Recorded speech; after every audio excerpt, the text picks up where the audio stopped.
এই বিডিআর এর ঘটনা হাসিনা আসার 1 মাস পরেই কেন ঘটলো? হাসিনা সবকিছু জানতো। 4 জনে সেদিন ডিনারে কেন যায়নি? এটা চলে এসছে। এর আগে আমি ছিলাম, আমি গিয়েছি, হাসিনা ছিল, হাসিনাও গিয়েছে। এইবার কেন হাসিনা গেল না? তারপরের দিন কেন ঘটনা ঘটলো? হাসিনা এবং মঈনুদ্দিন এটা জানতো এবং তারা এর জন্য দায়ী, এটা মানা যায় না। কাজেই হাসিনাকে একদিন জবাব দিতেই হবে এটার জন্য। 57 জন, হ্যাঁ আমি ক্ষতিগ্রস্ত হয়েছি, আমার ছেলেদের ইয়ে হয়েছে, তারপরেও আমি বলবো 57 জন ভালো ভালো অফিসার কিভাবে মারা হয়েছে তা চিন্তা করা যায় না। তাদের পরিবারদের সঙ্গে যে আচরণ করা হয়েছে সেটা চোখে দেখা যায় না। আমরা 57 জন অফিসারকে ই করে কাউকে পুড়িয়ে ফেলা হয়েছে, কাউকে গার্বেজের ভিতর দেওয়া হয়েছে, কাউকে আর এর সঙ্গে জড়িত ছিল আরো।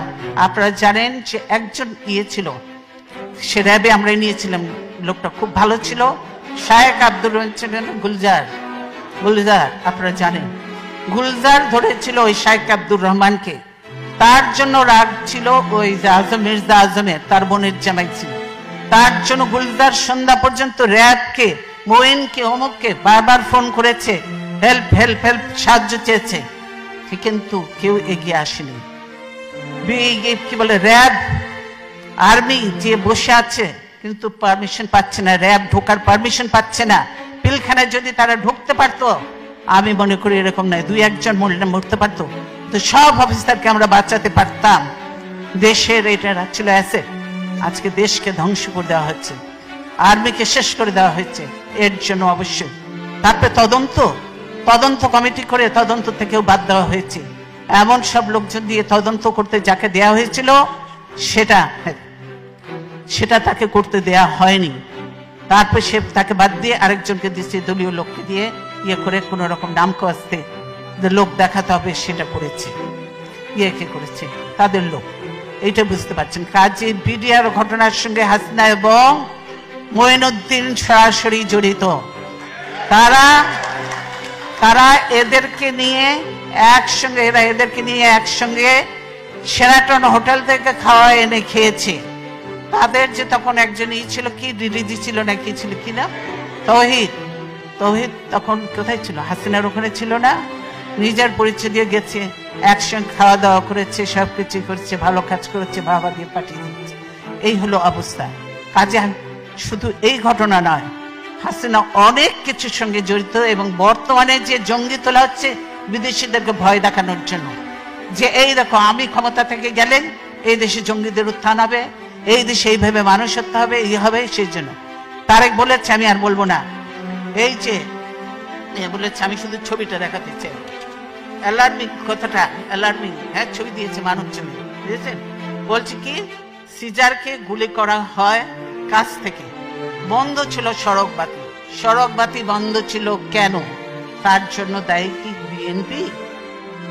সরকার দায়ী হতে হবে। কেন ছিল? ডিপ্লোম্যাটিক এরিয়া ওটা, সেখানে বাতি বন্ধ থাকার কথা নয়, বাতি বন্ধ থাকা। আর এখানে জড়িয়ে দিল বিএনপি, সেই আমাদের কাইয়ুমকে জড়িয়ে দিল, যে কাইয়ুম মোটেই না। এই হলো মিথ্যা। হাসিনা মিথ্যা কথা বললো, মানে প্রতিনিয়ত হাসিনা মিথ্যা কথা বলছে এবং মানুষের উপরে অত্যাচার চালাচ্ছে। তাই আমরা বলতে চাই, আল্লাহ আছেন, আল্লাহ অবশ্যই দেখছেন, আল্লাহ বিচার করবেন।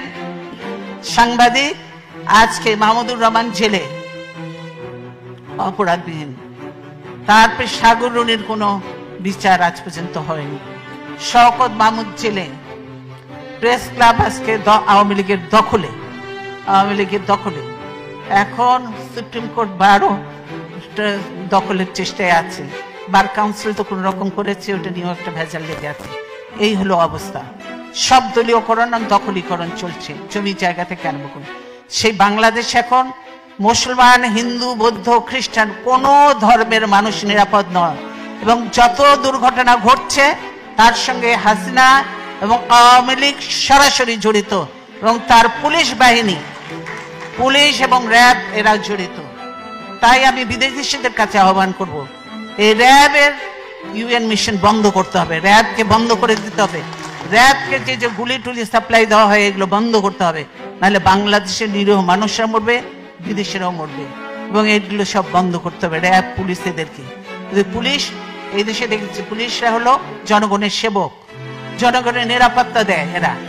অথচ বাংলাদেশের পুলিশ জনগণকে ধরে নিয়ে যে ঘুষ নেয়, না হলে গুলি করে হত্যা করে জঙ্গলে ফেলে দেয়। এই হলো বাংলাদেশের পুলিশের অবস্থা।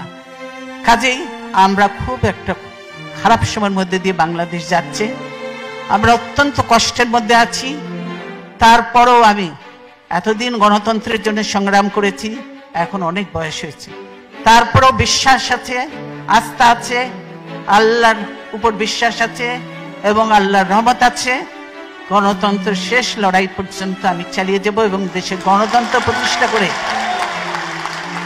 গণতন্ত্র পুনঃপ্রতিষ্ঠা করে ইনশাআল্লাহ তারপরে দেখা যাবে আল্লাহ যা কপালে লিখছে তাই হবে।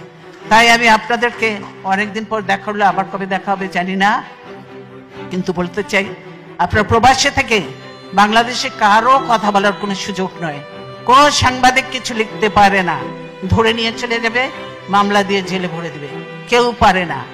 যা দুই চারটা কথা আমি বলি, ধরলে ধরুক, কিছু আসে জানে ভয় পাই না। প্রবাসে আপনারা আছেন এবং আপনারা কিছু কথাবার্তা বলবেন, টকশো, এখন টকশোতে যেতে পারে না, আপনারা কথাবার্তা বলবেন, আপনারা লেখালেখি করবেন, আপনারা একটু জানাবেন, সেটাই করতে হবে। কাজে প্রবাসে আমরা বলি যে আপনার সোশ্যাল মিডিয়াটাকে আপনারা বেশিভাবে কাজে লাগান, এটাকে কাজে লাগান এবং এটা দিয়ে যেমন মিশরে সেই কি স্প্রিং রেভলিউশন হয়েছিল, বাংলাদেশেও এটা দিয়ে রেভলিউশন করা সম্ভব এবং গণতন্ত্রকে ফিরিয়ে আনা সম্ভব। তাই আমি আমার বক্তব্য দীর্ঘায়িত না করে আপনাদের সকলকে, আপনাদের অনেক মূল্যবান সময় দিয়েছেন, সেই জন্য আপনাদেরকে ধন্যবাদ জানিয়ে আজকের মতো বিদায় নিচ্ছি। ইনশাল্লাহ ভবিষ্যতে আল্লাহ যদি জীবিত রাখে তাহলে আবার দেখা হবে। ধন্যবাদ।